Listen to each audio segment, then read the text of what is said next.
Plus tu fais le type outré parce qu'on n'est pas d'accord avec toi, excuse-moi, mais je ne suis pas. Non. Mercredi 7 février, Karim Zeribi a rétabli le plateau de CNews pour célébrer un hommage national à la mort d'un franco-israélien lors de l'offensive du Hamas, dont certains étaient membres de l'armée d'occupation israélienne.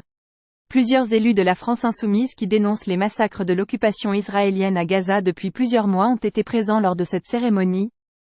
Ce qui a quand vous êtes parlementaire. L'antisémitisme n'est qu'une petite chose, mais si vous ne le faites pas, les gens ont des reproches à faire.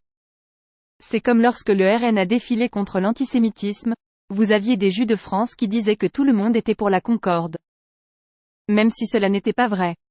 Le RN participe à la manifestation contre l'antisémitisme, mais vous utilisez une phrase ambiguë en disant que depuis le 7 octobre, les membres du F de commerce de ce parti sont partis.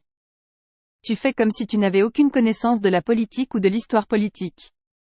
Paye sérieusement, ne fais pas de démagogie. Mais en plus, tu le fais parce qu'on n'est pas d'accord avec toi.